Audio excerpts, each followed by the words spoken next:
how to live a victorious life.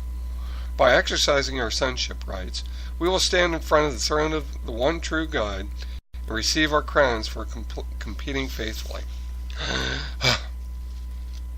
Unless you're very familiar with the way, or have been a follower, you will not understand much of the paragraph.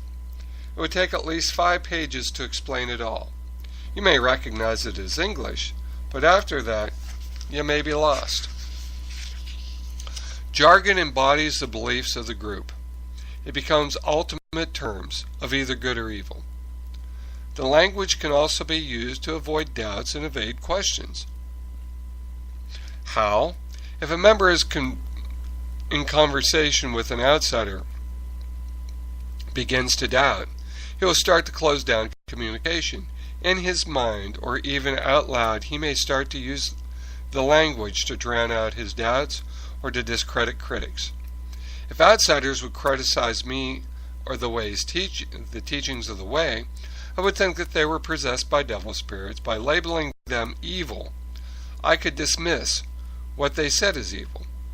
I then did not have to consider it intellectually. Indeed, I considered any such response as the height of folly.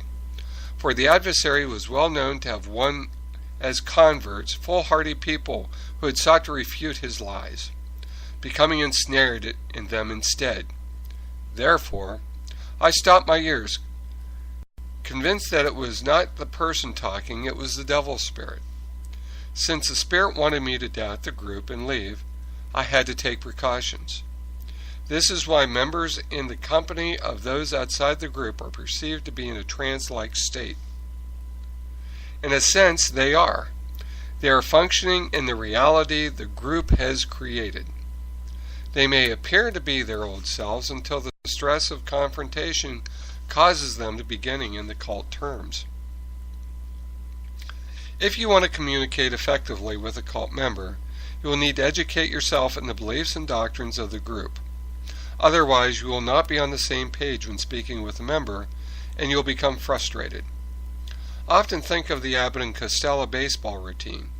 Who's on first? They're trying to communicate, and Costello is trying to desperately to find out who's on first base. Abbott cannot understand why Costello is getting so upset when he is answering his question, and so in turn begins to raise his voice until both are shouting.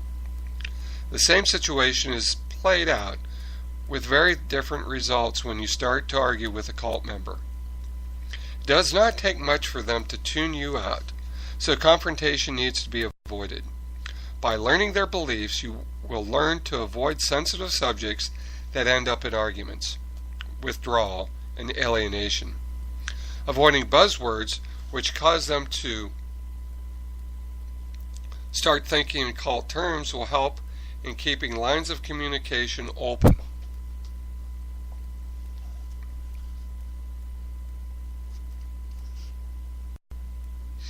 This way you will have more influence when it comes time for you to discuss what you want to say about the group. The goal is to be able to communicate in terms you both understand. The group has redefined words and phrases to mean what they want. What is needed to bring the proper understanding back to the words? The chance for your success will be determined by the individual staying out of the cultic mind frame and continuing a relationship with those outside the group.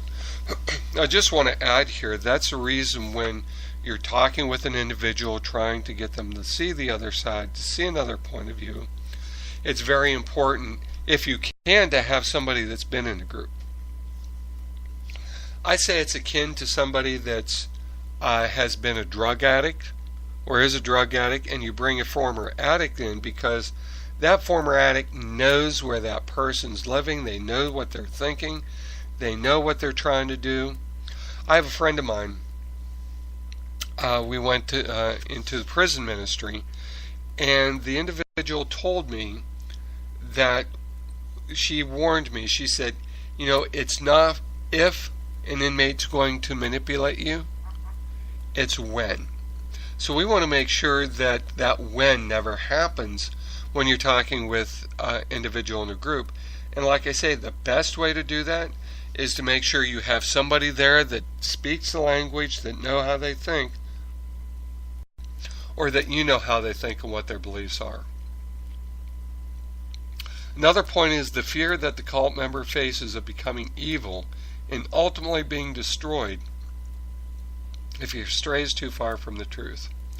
Horror stories abound in these groups about what has happened to people who have left. The cult has convinced members that the group and its doctrine have the only path to enlightenment, and all the others are false. This is a dilemma for the member, because even if they become disenchanted, where would they go? If everyone outside the group is evil, whom do they trust? There's also the consideration of how much time and money they have invested in the group. Imagine the ones who, being involved for years, have gotten married and had children. They may have been working for the cult and have not been in a workforce for years. Some may have discontinued their education. Most have put their own dreams and desires to the side in order to attain immorality. To find out what they have been following is false. It is a blow on many levels. If you're one of the ones that deliver the blow, please remember the ramifications, because you have not yet been victorious. Your loved one may become very near despair and panic. Anything can happen. You need to be prepared for the unexpected. Ultimately, newly reclaimed recruits must deal with the fact that they have been manipulated without their consent. They ask themselves, how could I be so stupid? Until they understand how subtly and masterfully they have been manipulated to perceive the world anew, they may despise themselves as well as those that are part of the cult. They need a support network outside of the group they can rely on when they exit. A great amount of empathy and understanding is needed to help them get through things that they may go through in order to reclaim their lives. Ex-member groups are very helpful for the one exiting, because these former members have been there, and they may be able to share coping strategies. Besides, they are living proof that there is life and happiness outside the group. The best advice on how to speak with a cult member is to consider how you would like to be approached. Common sense is the rule. Do people get very far with you by criticizing you and making fun of what you believe? Will they get very far by browbeating you until you agree, just to get them off your back? I suggest picking up a good book on communication skills to help. Get a support network for yourself so you can bounce ideas off others, vent frustrations, and learn strategies that will help you deal with the loved one in a group. For the most part, not everything in a cult is bad. Good is what attracts the person to begin with. It addresses some needs that they had on some level. Instead of the cult fulfilling those needs or teaching the members how they can fulfill those needs, the groups has used those desires and ideals against the cult members to exploit and enslave them. One should allow the member to salvage what value they may have found in the group. It softens the blow of what will seem to have been wasted years. I have a philosophy about my involvement and time in the group. It's like paying $100,000 for something that was only worth $1,000. Was it worth $1,000? Sure, absolutely. But not a penny more. I had to deal with the fact I paid the other $99,000, but the sense of loss I felt was eased a bit by seeing that it had not been a total waste. Once a person leaves a group, he or she is afforded a rare opportunity. They have the chance to rebuild themselves the way they want. There is a great possibility of self-discovery and realization of who they are and what gifts they have, if the opportunity is taken. It is one thing to be a victim. It is another to remain a victim. Only by the person reclaiming control over their life will they find a sense of empowerment and confidence that they can live a productive life outside the group. One other thing. Please do not blame every problem you may have with the cult member on the cult. There may have been problems before they became involved. The cult may expose these issues, but they will ultimately provide improper ways of dealing with them. Please be aware, if there have been problems with your relationship in the past, the cult will not hesitate to exploit and further isolate troubled members. Be willing to listen to a member's complaints and consider if there is any validity to their claims. You may find things are exaggerated, but you cannot ignore the possibility that they have valid points. Once out of the group, the ex-member and you may gain a better perspective. This can also be a great time for renegotiation of your relationship, making it stronger and more vital than it was before. This and the previous chapter could be expanded into a book itself. I briefly covered many points while trying not to become tedious. As we approach the last chapters, my goal has been to give you enough information to provide insight by sharing my life. I hope to explain what is happening in the lives of many other people and families. The most dangerous idea we may hold as individuals is that something like this could never happen to me. The most self-confident are the most vulnerable to be deceived. If we think it could happen, then we will be more watchful when people are trying to sell us something, whether it is a car or salvation. Remember this when you talk with a cult member or a victim of abuse. It could be you.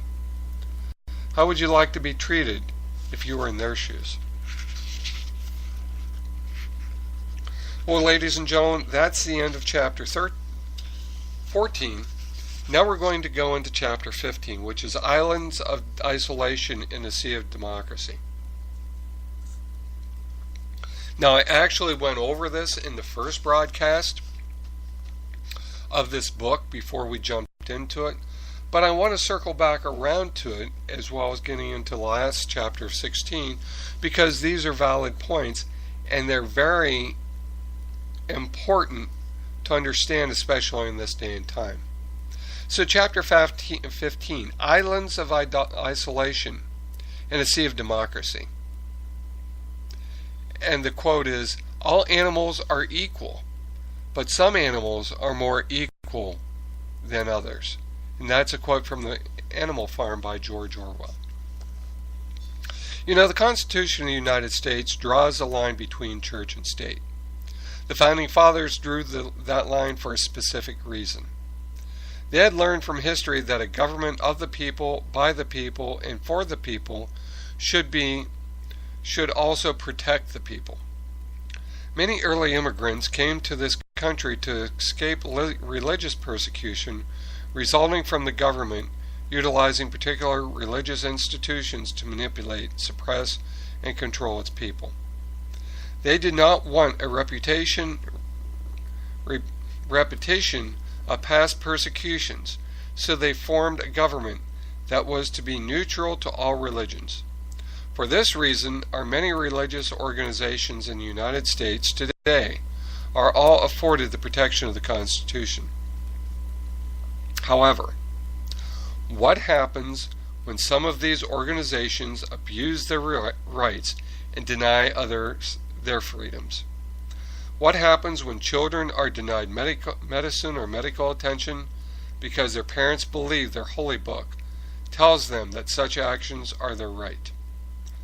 What happens when some self-proclaimed holy man tells his people the world is about to end and it would be better to die at their own hands than from the presumed evil of the world? What happens when children are led into prostitution because it is the best way to gain converts and to show your love for the leader? What happens when the group is told to destroy by any means people that may expose their true motives? What happens when groups stockpile guns and ammunition to start a new world order. What happens when bigotry and intolerance